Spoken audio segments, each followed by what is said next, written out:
Hi, everyone. I'm here today with Zeno Mercer. I wanted to get some time to introduce the co-organizers of Music, Medicine, and Machines. Zeno, if I could have you open up a little bit and share a little of your background with our audience and our members. Yeah, hey guys. My name is Zeno Mercer. It's a Greek name. From Tennessee, and formerly up into March 13th this year, lived in New York City for the last about 7 years. Left preemptively knowing that there could be shutdowns and things going on, and I've been living at a friend's house with two other couples in Ohio, but heading back home to Memphis soon after this 1 month of quarantine. So yeah, a little bit about myself. I started off going the traditional finance route, but I always was kind of like a geek and tech and nerd at heart. And so I got kind of bored of just the traditional finance and working at a very high level fund of funds, which is where I started out. It was a great company, had access to a lot of different research and resources, and even fund level data from hundreds of different funds. So it was a very good intro into the private markets. But after that and since then, I've really been involved in early stage startups across consumer, healthcare, enterprise SaaS. I worked at a couple of enterprise SaaS companies, one of them which was acquired by Thomson Reuters after I left. So kind of like a Box competitor, SharePoint. And then all of this, interactions and time working across the space in New York. When I found out about blockchain, I kind of dove into it. It seemed like a better system for a lot of the things that I had been researching and working on for clients and myself. And so I dove in with a couple other people to found Bluemont Partners. And we started off doing research, investment research, and even working with building out new infrastructure. So we were designing new systems with a couple investment banks and others to kind of build out the next wave of technology and innovation. So, Bluemont Partners was founded to do all of that. And since then we've kind of pivoted, and I do a little bit of my own independent work. Like a couple years ago, I actually was playing soccer, and this is kind of gross, but I ruptured my Achilles playing on during a Zog Sports pickup game, and I Ooh. started doing a lot of research. So that was 2017.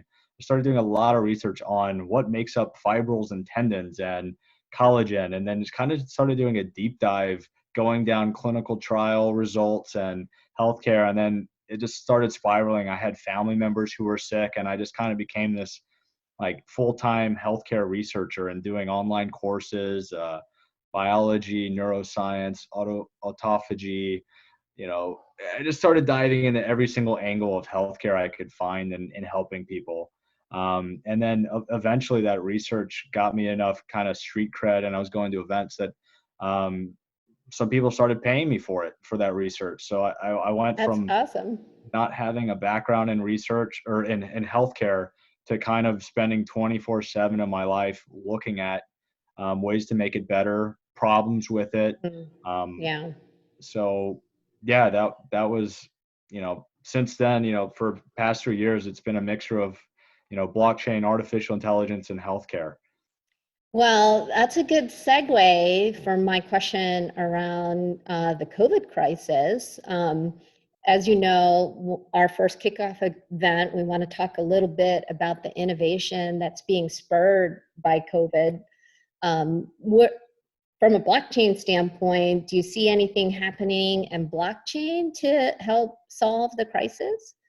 Yes, actually, absolutely. So a lot of people are, obviously skeptical of ways that their data can be used and not necessarily wanting to build out an authoritarian government, kind of like what's going on in China, which, to be fair, China's strategy implementation is almost perfect for monitoring and shutting down a pandemic. We're kind of the opposite. We're more free and, there's more liberty, which is perfect for a pandemic and virus to penetrate into and destroy and topple an economy. So some of the projects I've found very promising are ways that you can kind of like use zero knowledge proofs, which is a form of a way to share data without revealing who you are. And so you could kind of trace who might have been in contact with other people without having to reveal Oh. to other people that happened. So that's just one example. So just data sharing, other things like that. You can build out kind of like a public database of information from people without having to reveal everything, and letting people own their own data. That's another angle. Hmm. A lot of Yeah, Americans, that's a good one. a lot of Americans don't have, and people around the world don't have access to their own healthcare records. And Absolutely, yeah. doctors, platforms, it's, scattered all over. And while these ideas have been generating for years in the blockchain community, there's never really been like an entry point for this to happen. And now this kind of seems like there's a really strong conversation to people, caring more about their healthcare, because the average person doesn't care about healthcare Mhm. until it impacts them or someone close to them. I'm Right that now, way. I don't even like to go to the doctor. exactly. And most people don't really want to think about it, right? But I don't have a lot of records from my childhood, and there's a lot of missing links even for me. And I care about this a lot. So I think now is the time for the conversation of America and the whole world to kind of figure out a way to, make, people's own healthcare their own priority, and have a little bit more autonomy and control over it. And I think we're going to see a lot of tools, platforms, and positive things come out of this that are being, maybe have already been developed and just didn't have a platform or a reason to kind of build it out. And I think now is an opportunity to see a lot of these really shine. So Zeno, besides blockchain, since you've been in the investment community, is there anything else you would like to share with the audience? Like any secrets around what we should be looking at from an investment standpoint, given COVID?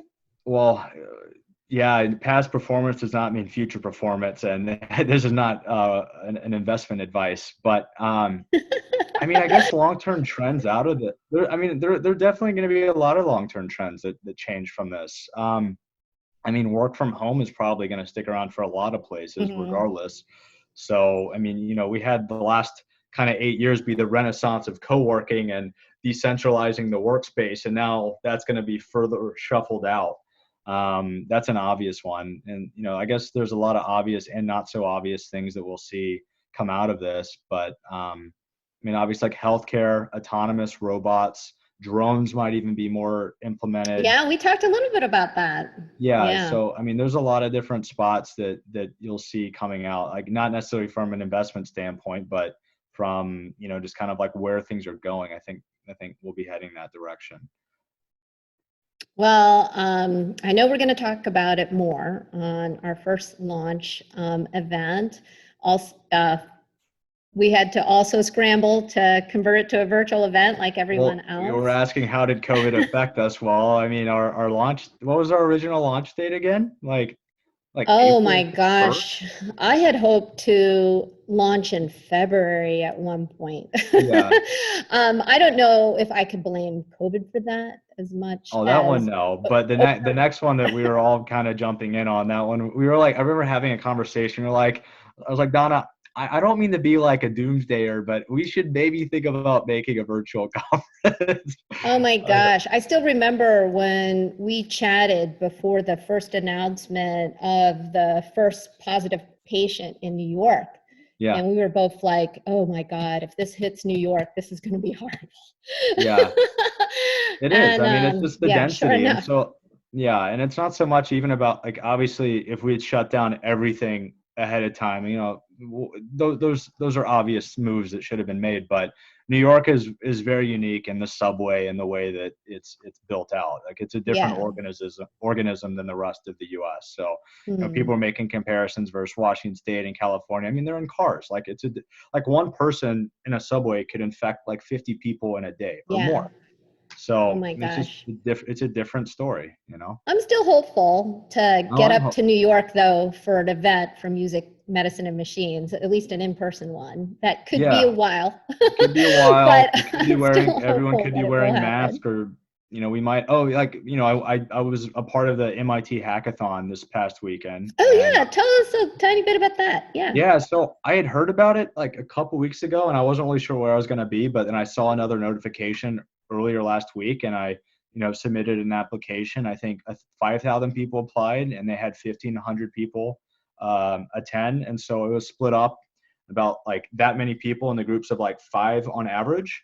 And they tackled about 10 different tracks. So that covered everything from like, how do you identify the immune population? Not just for Oh, reintegration into wow. society, but like, why were they immune? Who is at risk, who's not at risk, how to help healthcare workers, how to distribute PPE and other like ventilators, like how to test better. So there were like some very Were scientific you put in a implementations. group? There was some blockchain, a lot of different angles of tackling and helping the project. The one I worked on was COVID blood drive, which is a domain I actually got on the 26th of March, I think. Funny enough, Elon tweeted the idea a couple Yeah, hours after I genomic got the testing. domain. Yeah, combining the two. And I'm still thinking there could be a way to onboard a lot of people into the healthcare platform that don't have healthcare. Because I think this is a chance for us to give healthcare back to the people.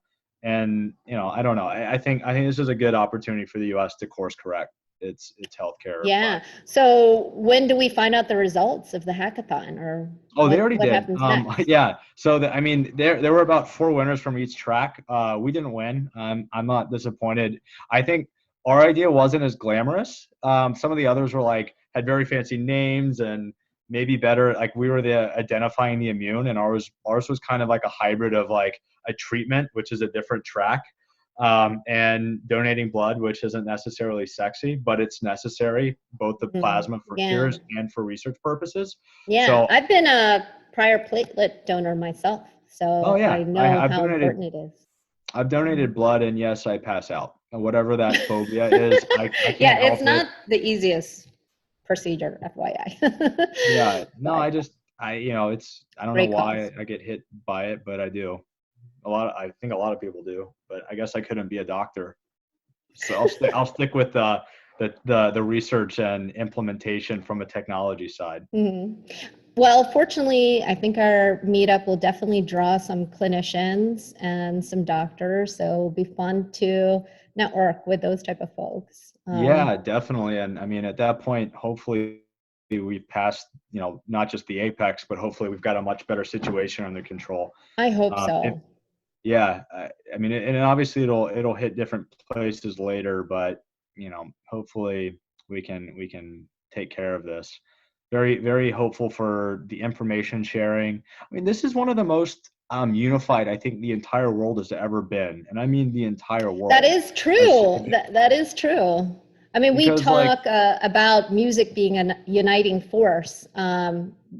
One could say COVID is a a uniting force. world pandemic is It is. also uniting force. It is. But Unless we yes, had aliens, there's not really another thing that like every human is potentially, under attack from and needs to be united to preventing, damage. So I think, yeah. yeah, that's one of the like that's something I keep thinking about is like, world wars. There were two huge factions fighting each other. This time it's kind of everybody against the virus, and Yes. so It is sort of like an attack from an alien, right? it is a Biological little guy. alien. Yeah, it is. A little guy. Yeah, we kept expecting spaceships. We didn't know he's going to be like a little guy that he's a I little am a bit of better. a sci-fi nut, so maybe everything comes back to aliens for me. Yeah, no, I like him too, but it's a concept.